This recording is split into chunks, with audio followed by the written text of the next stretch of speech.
बोली श्यावर रामचंद्र की जय, पवन पुत्र हनुमान की जय, श्री अम्बे मात की जय, श्री सतगुरु महाराज की जय। हर हर महादेव।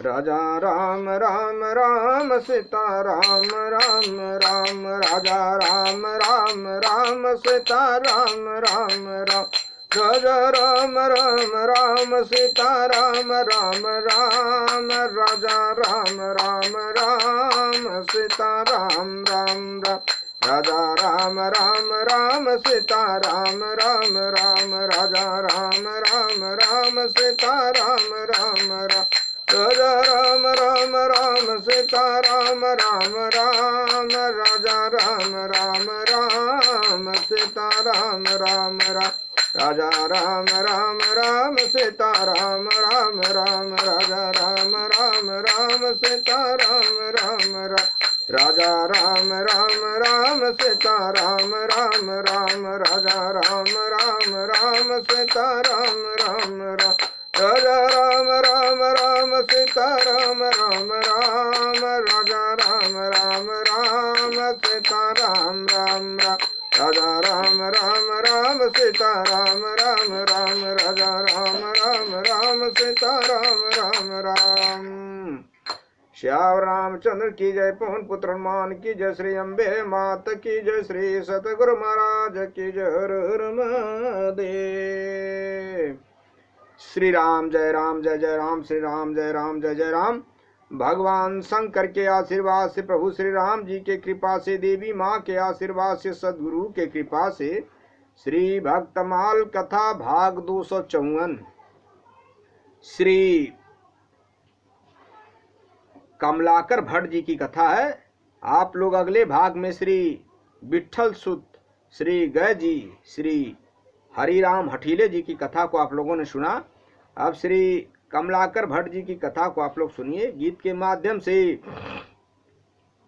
पंडित कला प्रवीण अधिक आदर दे आचरज, संप्रदाय सिर छत्र दुति मनो मधवाचारज, जेति करी अवतार सब पूर्ण करी जाने, श्रुति स्मृति सम्मत परिपाटी ध्वज विजय, सदृश भागवत बखान, श्रुति स्मृति सम्मत पुराण तृप्त मुद्राधारी भुजा, कमलाकर भट्ट जगत में तत्वबादर पिधुजा।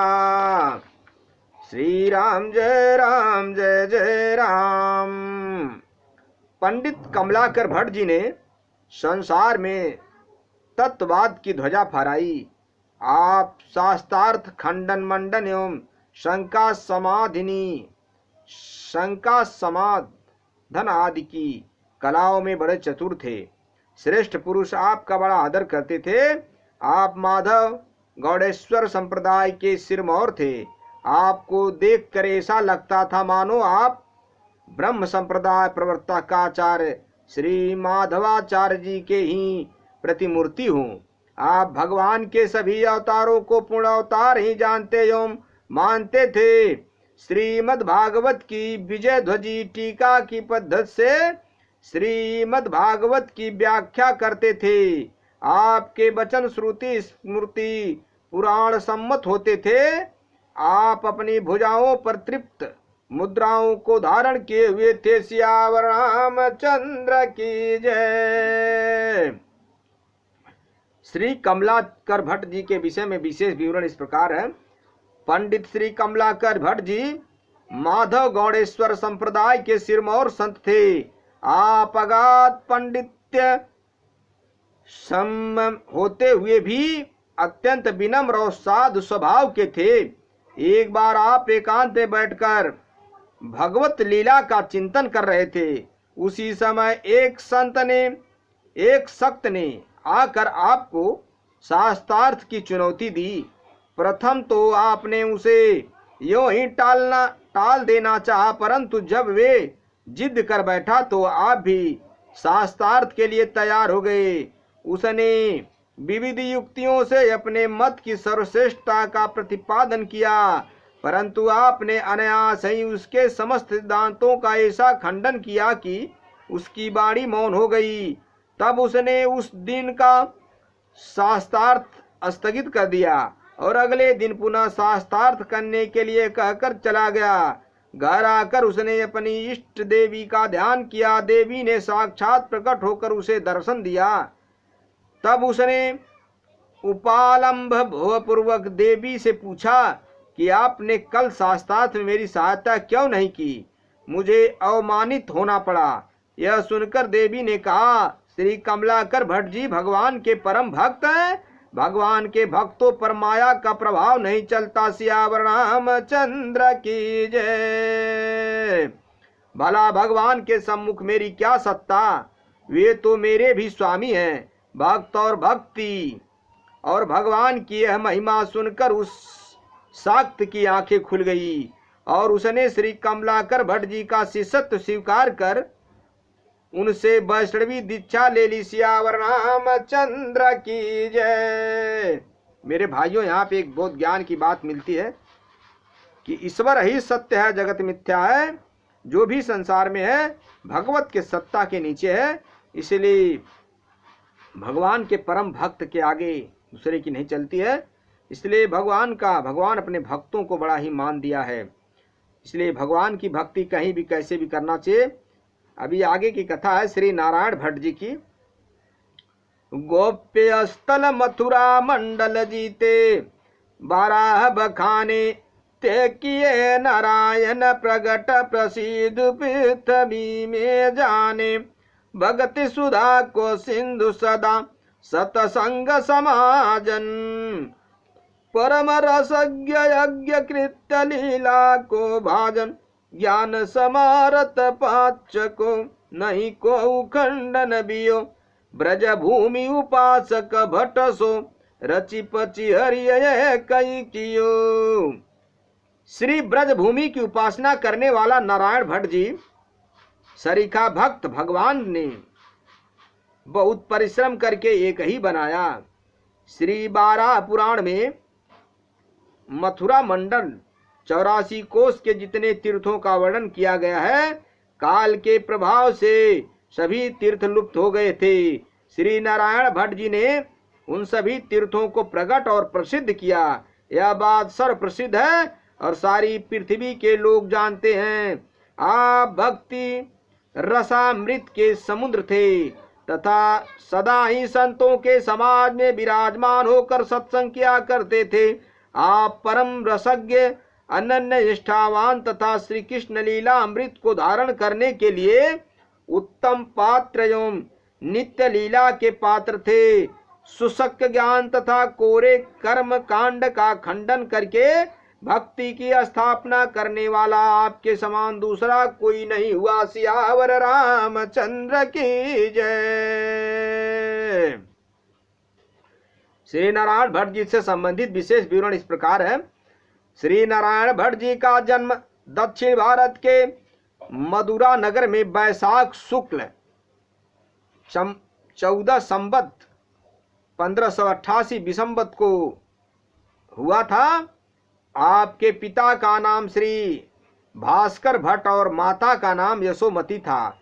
यथा समय उपनयन संस्कार होने के बाद आपने अपने पितृ श्री शंकर भट्ट जी से वेद वेदांत आदि शास्त्रों का अध्ययन करना प्रारंभ किया और 12 वर्ष की अवस्था में ही उसे पूर्ण कर लिया।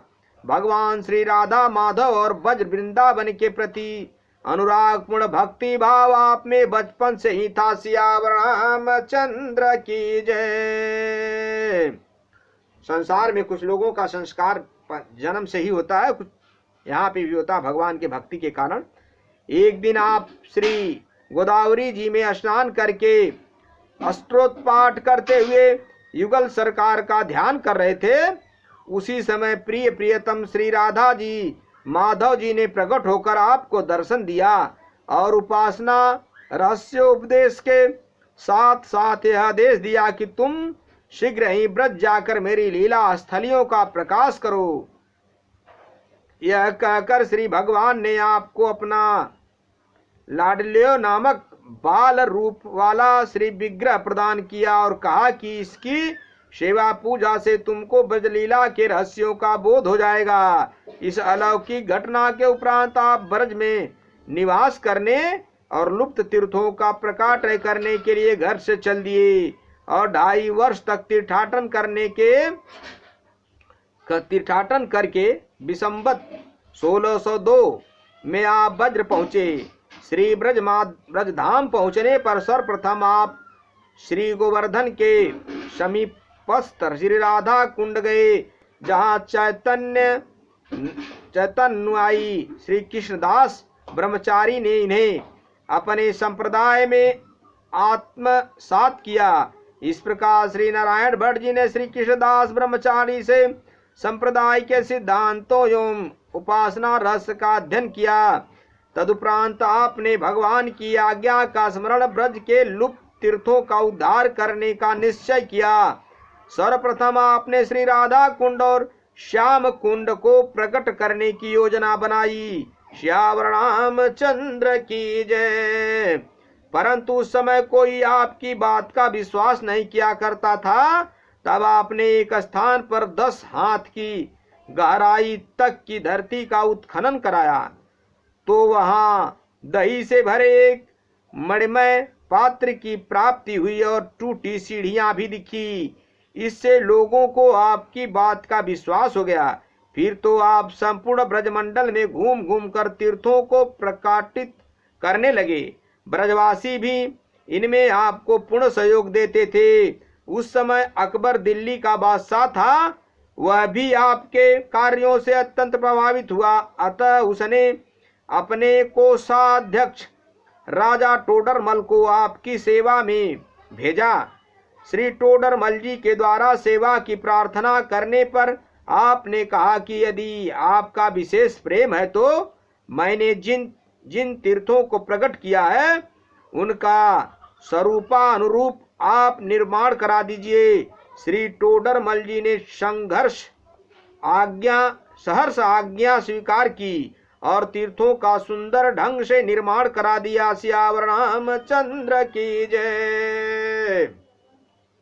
आपने श्री बरसाने ग्राम में श्री जी और ऊंचे गांव में श्री रेवती रमण जी बलभद्र जी के विग्रहों का प्रकाटय किया था। इन विग्रहों की सेवा पूजा आप स्वयं किया करते थे। आपने 12 वर्ष तक श्री राधा कुंड पर तथा श्री शेष जीवन ऊंचे गांव में निवास किया करते हुए व्यतीत किया और श्री वामन जयंती को गोलोक प्रस्थान कर गए। श्याम रामचंद्र जी की जय। आपके द्वारा किए गए कतिपय महत्वपूर्ण कार्यों का विवरण इस प्रकार है। मथुरा मंडल के गोप्य तीर्थ का उद्धार। दूसरा, ब्रज के वन उपवन तीर्थों, देवी देवताओं की महिमा तथा भगवान श्री कृष्ण की भक्ति के प्रचारार्थ महान ग्रंथों का प्रयत्न। तीसरा, रासलीला अनुकरण का सर्वप्रथम प्रकाटय, रास प्रचार तथा रास मंडल का निर्माण। चौथा, वन यात्रा तथा ब्रज यात्रा का प्रारंभ। पांचवा, श्री रेवती रमण बलदेव और श्री लडली स्वरूप की प्रतिष्ठा। और छठा, कीर्तन पद्धति में समाज का आयोजन। अपने अनेक ग्रंथों का प्रणयन भी किया, जिनमें कुछ इस प्रकार है। वज्र दीपिका, ब्रज भक्ति विलास, ब्रज दीपिका, ब्रज सत्व चंद्रिका,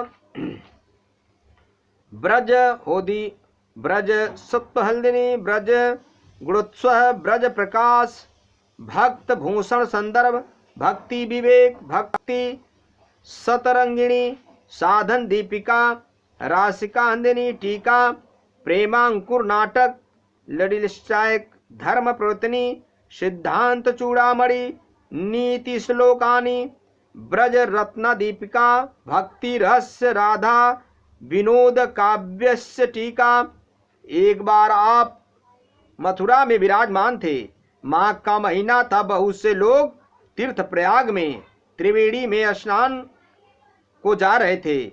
आपने उन लोगों से कहा कि चलो मैं दिखाऊं। त्रिवेणी जी तो ब्रज में ही हैं। फिर आप सब लोग अत्यंत कहाँ जा रहे हैं? तब लोगों ने आश्चर्यचकित होकर पूछा कि ब्रज में त्रिवेणी कहाँ है? आपने कहा ऊंचे गांव में। फिर आप सबको साथ लिवा लाए एवं भूमि खोद कर त्रिवेणी जी के 3 स्रोत सबको प्रत्यक्ष दिखा दिए। सियावर रामचंद्र की जय। भट्ट श्री नारायण जू भय ब्रज परायण जाय जाहि ग्राम ता व्रत करी ध्याय है। बोल के सुनाऊं मुकौ स्वरूप जो लीला कुंड धाम श्याम प्रगट दिखाई है। ठौर ठौर राशि कई विलास लय प्रकाश किए जियो एक रसिक जन कोटि सुख पाय है। मथुरा ते कही चलव बेनी पूछो बेनी कहूँ चे गाँव आप खोद स्रोत लय लखाय। श्याम रामचंद्र की जय। पवन पुत्र हनुमान की जय। श्री अम्बे मात की जय। श्री कृष्ण भगवान की जय। मेरे भाइयों, मेरे मित्रों, मेरे बंधुओं, ईश्वर ही सत्य है, जगत मिथ्या है। कहीं भी कैसे भी चलते फिरते उठते बैठते सोते जागते हर पल हर घड़ी कहीं भी कैसे वे नाम कृष्ण नाम नारायण नाम हरि नाम का जपन करें, अपने जीवन का कल्याण करें। श्याम रामचंद्र की जय। कथा विसर्जन होत सुनऊं पवन कुमार राम लखन सीता सहित मुँह पर करऊं कल्याण।